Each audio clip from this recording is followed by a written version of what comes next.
देखिए लाइव तस्वीरें इस वक्त आपको उमर अब्दुल्ला, फारूक अब्दुल्ला साथ में इस वक्त नजर आ रहे हैं। उमर अब्दुल्ला को आपने उनकी प्रतिक्रिया भी सुनी, जो कुछ भी उनकी तरफ से आज वोटिंग डे को लेकर कहा गया, लेकिन साथ ही आपको फारूक अब्दुल्ला और पीछे आपको जो नजर आ रहे हैं वो उमर अब्दुल्ला के बेटे हैं।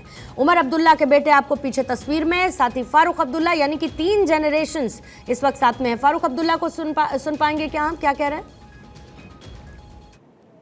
मगर अल्लाह का शुक्र है कि आज पार्लियामेंट्री इलेक्शन में मैं आपके पास खड़ा हूँ। मगर अफसोस इस बात का भी है कि जहाँ ये कहते हैं कि कोई पत्थर नहीं चल रहा है, कोई वायलेंस नहीं है, कोई बाइकआउट नहीं है, वहाँ मैं आपसे कहना चाहता हूँ कि हर पार्टी के और ख़ासकर हमारी पार्टी के वर्कर्स को, सीधा वर्कर्स को इन्होंने इन 2 दिनों में बंद कर रखा है। एक तरफ से ये कहते हैं कि इलेक्शन बहुत आज़ादी से हो रहा है, तो मुझे बताइए, मैं होम मिनिस्टर साहब से पूछना चाहता हूँ, प्राइम मिनिस्टर से पूछना चाहता हूँ, हमारे वर्कर्स को क्यों बंद किया गया? क्या वो डरते हैं कि वो हार जाएंगे? और वो ज़रूर हारेंगे, इंशाअल्लाह हारेंगे।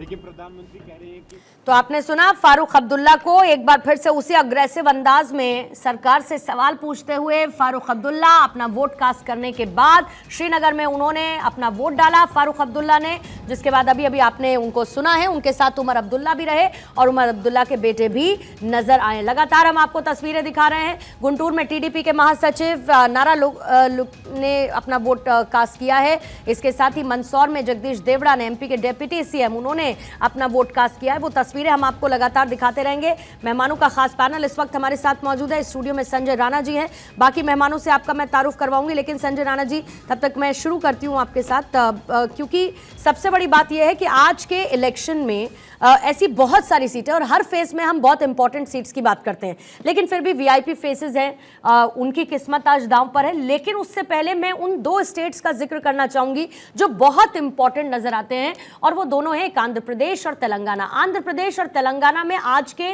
वोटिंग के साथ चुनाव संपन्न हो जाएगा। सबसे पहले तेलंगाना के साथ शुरुआत करते हुए, तेलंगाना, वहां की हॉट सीट्स, वहां की राजनीति, वहां पर बीजेपी की मौजूदगी और विपक्ष को कैसे आप समझते हैं? देखिए, तेलंगाना की जब हम चर्चा करते हैं, चाहे तेलंगाना हो चाहे आंध्र प्रदेश, लेकिन आपने प्रश्न पूछा तेलंगाना पे, तो तेलंगाना से स्टार्ट करते हैं।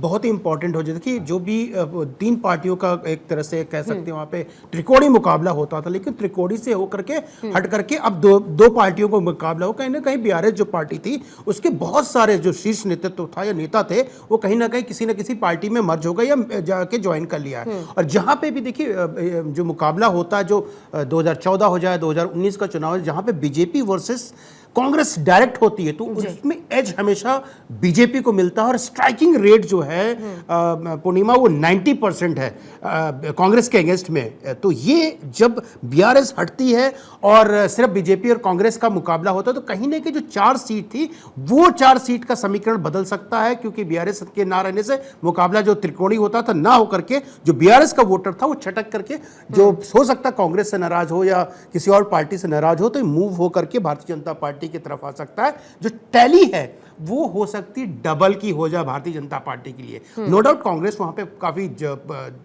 पुरजोर तरीके से लड़ रही है और अपने नो डाउट उसमें एज ली हुई है, फिर भी जो समीकरण है वो कहीं ना कहीं बदलते नजर आ रहे हैं।